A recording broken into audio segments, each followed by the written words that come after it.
Has it been a good learning curve for you playing in League One? Yeah, obviously playing last season in League One, I sort of knew what I was going to throw up almost, and yeah, no, I'm really enjoying it. I think every game brings a different test, and I'm relishing every game, to be honest. What have John and the coaching staff done for you? How do they help you develop? Because this is a process where you are looking to develop as a footballer, aren't you? Yeah, I think John Doolan done clips with me yesterday, and he tells me what he expects of me, and I think the same with the manager and Jimmy. They both know what they want from me, and they simplify my game, and I think that makes it easier for me to go out there and perform when I know what they want from me in terms of how they want me to lead the line and perform as a striker. How much contact have you had with Brentford?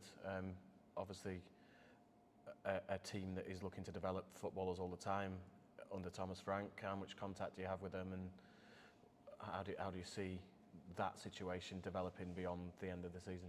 I'm not sure, to be honest. I don't have too much contact with the club. I speak to the BT manager, Neil McFarlane, and my dad's doing individual development, so he uses every excuse to come watch a game.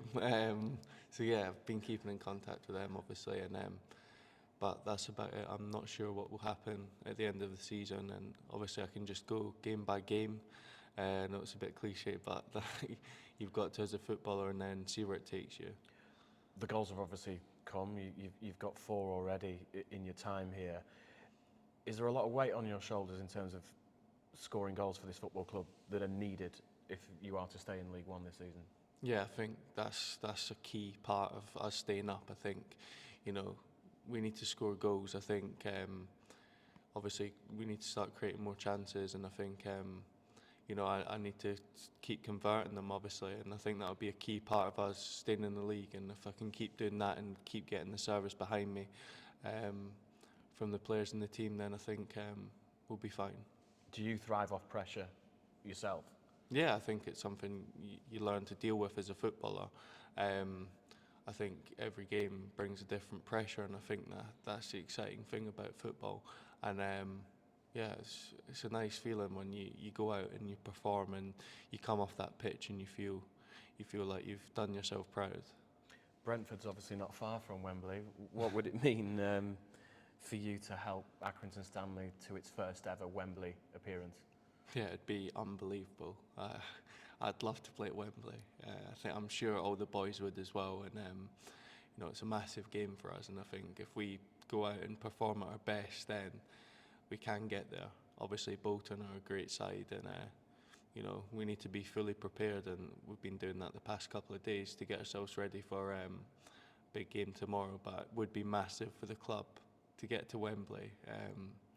It's a bit of a dream to play at Wembley, and it'd be great for everyone to get there. And being an underdog is not a new thing for Accrington Stanley, or for many of you as players, I imagine, as well. You've all overcome adversity to get where you are, so that's what you've got to call upon now to try and get to Wembley. Yeah, exactly. I think obviously we had a game against Leeds, big game against Leeds in the FA Cup, and then it's a really nice game, and I think it's taken us a little bit away from league football and gives us a bit of release from that pressure of relegation battle. And I think as underdogs, if we go out there and we give our best performance, we can certainly beat Bolton. What have you thought about the Accrington fans? John Coleman today has spoken very highly of them, as he always does, but today in particular he really has. So what have you thought of them coming up north and playing for Accrington? Yeah, unbelievable. They make so much noise, behind the goal. That they've been great, and everyone turning up every week, considering we were in the relegation zone. The turnout's been unbelievable. I think even away games the atmosphere's been great. You look at Barnsley, Cheltenham, all these places, the Port Vale, the atmosphere was unbelievable for the amount of fans that turned up. They didn't stop singing, and I think, credit to them.